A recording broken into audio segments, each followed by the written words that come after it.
Magandang araw mga kaibigan. Bigyan natin ng reaction opinion itong post ng Masang Pilipino. Comelec Chair Garcia, sinisi ang mga botante sa nangyayari sa bansa dahil sa hindi pagpili ng tamang leader. Kasalanan pa ngayon ng mga taong bayan. Problema sa bayan. Sinabi ni Commission on Elections Chairman George Garcia na may malaking papel ang mga botante sa kasalukuyang kalagayan ng bansa kasunod ng kanyang panawagan para sa mas matalinong pagboto sa nalalapit na barangay and sangguniang kabataan elections. Sabi ni Garcia, only voters or those citizens who do not choose the right leaders can be blamed for the country's mess. We should always remember this. Yan ang payag ni Garcia.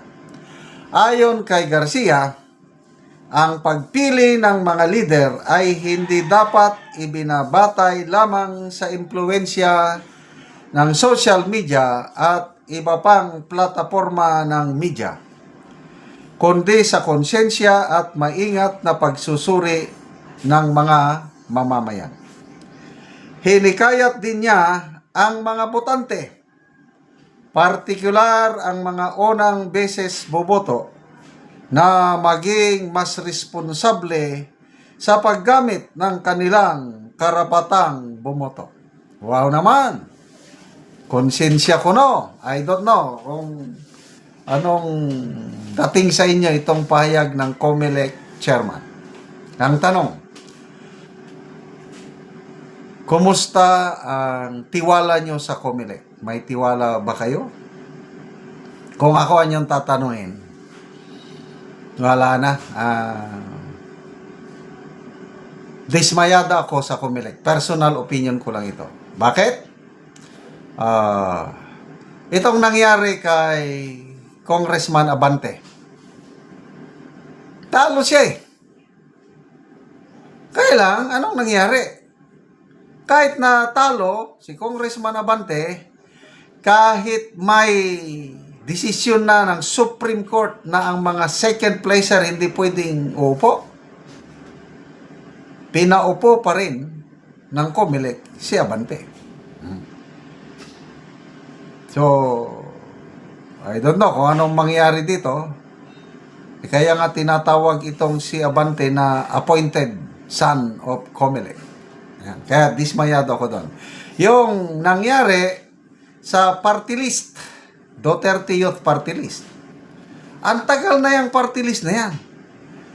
Bakit ngayon lang itong nakaraang eleksyon na kung ano-ano ang findings nila na violation ko no ng Duterte Party List, kaya hindi nila pinopo despite the fact na more than 2 million na boto ang nakuha ng Duterte Youth Party List. So, ako, wala na akong tiwala sa Comelec. Tapos, ngayon, magsasabi pa ng ganyan. But, in fairness, totoo naman. Kung bakit may corruption ngayon,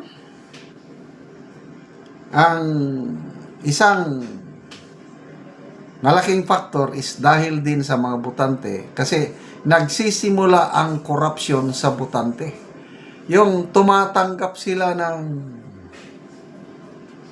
ayuda o pera pagdating ng eleksyon, tapos iboboto nila kung sino yung nagbigay sa kanila. That's the start of corruption.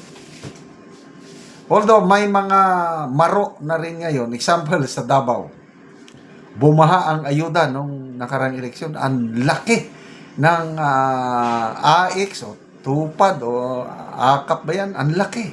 Binuhusan nila. Kailang wais ang mga taga Davao. Tinanggap yung ayuda. Tinanggap.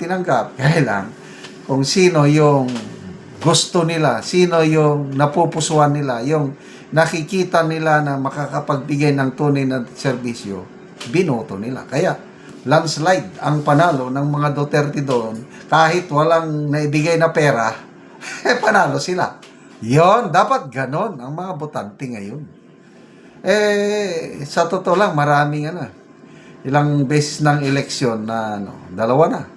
Talagang, kung saan ako bumuboto, bigayan, kaya lang, maliliit lang. Doon sa aming, kasi ang presinto ko nasa liblib na barangay sa Bukidnon, paanan ng Mount Kitanglad. Noong 2022 nga tinanggap yung wala ako doon sa aking farmhouse. May nagdala ng pera doon. Tinanggap ng aking katiwala. Sir, ito na yung pera ninyo, binigay ng ganitong kandidato. 600. Tig 600 kami ng aking wife. Anong gagawin namin sa 600 yan? Di namin tinanggap. Yung aming katiwala, dahil siyang tumanggap, edi sa kanya na yun. So ito na namang nakarang eleksyon, ganun din.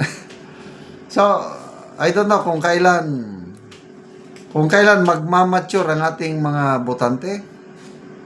That's the time na aasinso tayo. Kaya tama naman tong sinasabi ni Garcia na may kasalanan ang mga botante. So sana, unti-unting mag-mature, matuto ang taong bayan. Lalo na ngayon, ang daming ayuda na naman. Saan nila gagamitin yan? Baka pang future election na yan. So, grabe. Sana matulad tayo sa US. Noong 2024, nagbakasyon kami sa US, yun naman yung campaign period.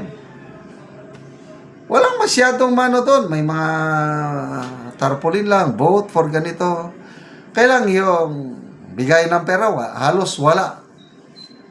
Kung ano lang talaga, ang matindi doon sa US, yung debate.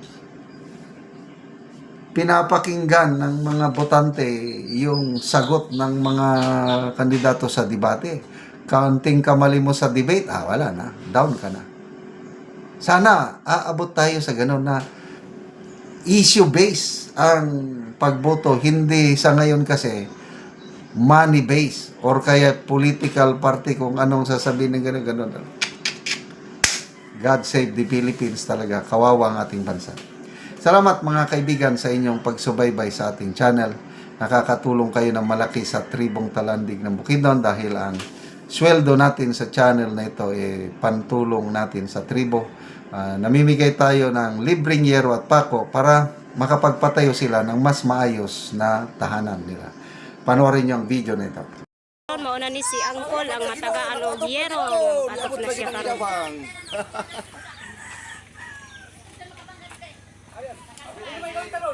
Ayo. Nakatok ra gyud ko sa akong payag nga nakagbabalik.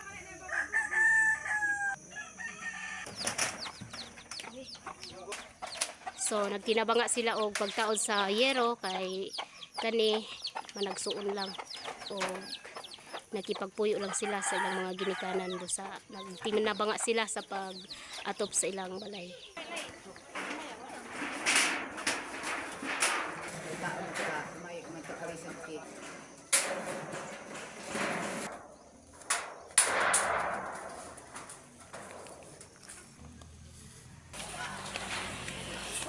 Yan ko na si iba hindi na nagpunta mo. Kapan ba? Kom, bisan sunod wala.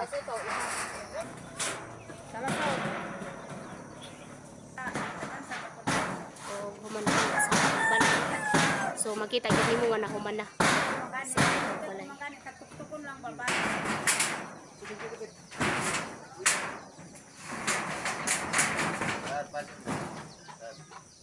Og karon ko human na gyud ang balay nga kuan unsa imong masulti ko nga natagaan ka giyero og plainsten pako. Salamat sa Ginoo nga nakabalay ra gyud ang akong anak. Oo, kay nakigloon lang ang Kaya imong anak. nagluon lang sila sa ako. Og imo lang siyang gitabangan aron lang makabalay. Og ako silang gitabangan nga aron makabalay. So salamat kay sa Ginoo nga nakabalay na gid sila. So dako kayo ang pagpasalamat ni Angkol nga nakabalay na ang iyang anak aron dili na makaluon.